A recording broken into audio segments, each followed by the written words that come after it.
Greetings. It is Thursday, February 19th. Happy Chinese New Year.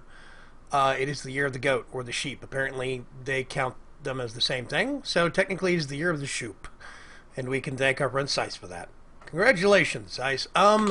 Let's see. On the agenda for today is actually Alan Wake. Big news on that. I think we're actually getting towards the end on that. I think the end is in sight on that story. I don't think it's going to go probably much past 20 episodes. Could be wrong, but episode 15 comes out today, and I think probably 20 to 22 is where it's going to end up stopping. I'm guessing, though. I still don't 100% know what's going on in that game, so that's a good thing. They're keeping me guessing. They're keeping me on my toes. Oh gosh, what else?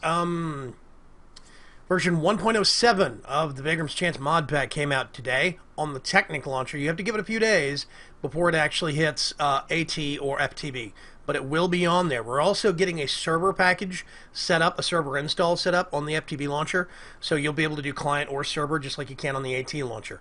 I don't know how to do that on Technic. I'll look into it. But in theory, by the weekend, we'll have the most recent version 107, on all three launchers.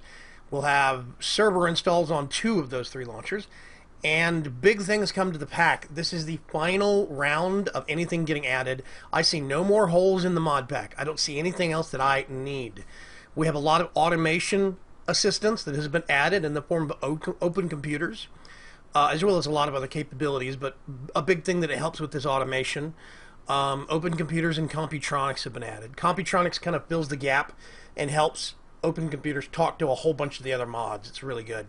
Yeah, and I'd like to thank Vexitos for his help on helping me get that figured out and straightened out. Without Vexitos, I probably wouldn't have open computers in the mod pack. I do think it's a big addition. Open computers also adds drones, I think they call it. It's kind of the equivalent of turtles from Computercraft. You can program them for specific tasks. Another big thing on that front is that we have Buildcraft being updated to 636, which means we're also getting Buildcraft robots. Those are very cool. I'm still figuring them out, but they're very cool. Let me think. What else? Big Reactors is seeing a big update. Thaumcraft is seeing a big update. This is going to be a big update that's got a lot of the Eldritch Dimension stuff in it. I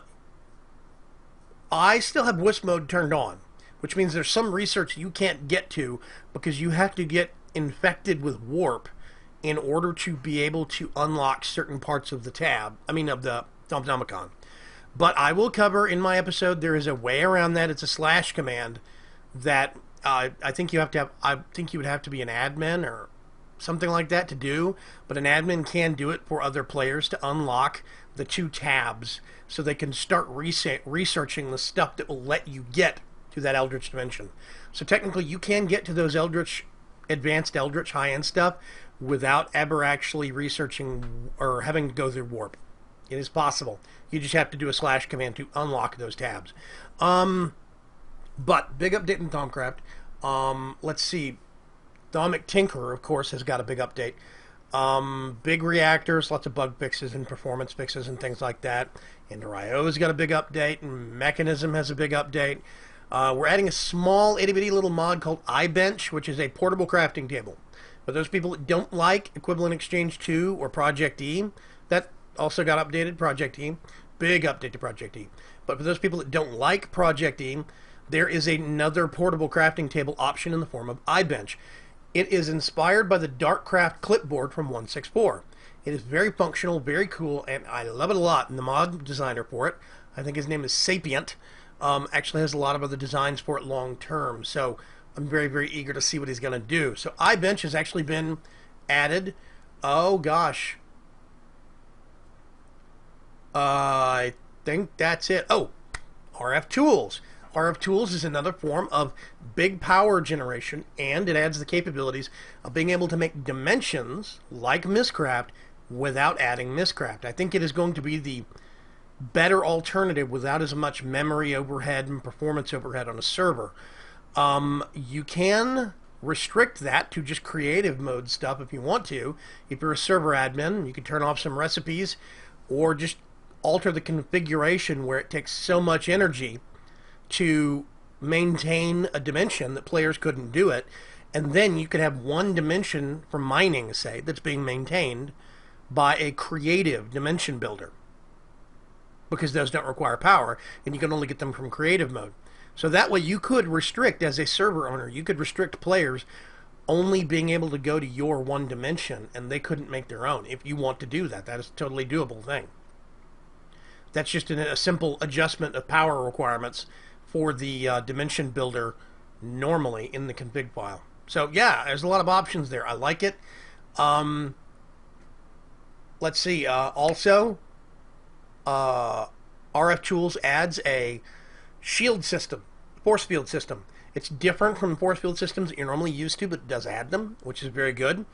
So there's a lot of stuff there that, you know, I think adds, kind of rounds out the pack even better. I don't see the need. We have so many tech mods, especially now, but even before we have so many tech mods, I don't see the need to add thermal expansion. People keep asking. I don't see the need for it. People keep asking when Tinker's Construct is going to get added. It's not. It never will. There are so many perfectly good tool options from other mods. The Dark Steel tools, or the Dark Iron tools, I think they actually are, from... I think it's actually Dark Steel. The Dark Steel tools from Ender.io. The Atomic Disassembler from Mechanism. We actually have tool utilities, which lets you upgrade a whole bunch of those. There's also the alternate metal tools, like glowstone and obsidian ingot tools from Mechanism. We've got upgraded tools from Project Red, like Sapphire and Peridot and things like that. Oh gosh, so much. There's a lot of tools already existing. I don't see the need to bloat it out with Tinkers. That's me. So, yeah. I think from this point forward, it is only going to be updates. Mod updates, bug fix updates, things like that. Maybe fine-tuning some configs. By the way, I updated the configs a little bit for Ender.io because some of the power usage on stuff was a little high. I also adjusted the power usage on some stuff downward a little bit in like RF Tools and in... yeah. And also tweaked a couple of minor options in Thaumcraft, like how quick runic shielding comes back. I goosed it up a little bit so it comes back a little faster, uses a little bit less Vs, but it was a real minor. It's like a 10% change, maybe. I just thought it could use a little goose. So anyway, 1.07 is out on the Technic Launcher. Give it a couple of days. Watch my Twitter feed or watch here, and it will be coming out on the AT and FTB launchers. Just you wait. Have a great Thursday, and I will see you folks later. Bye-bye.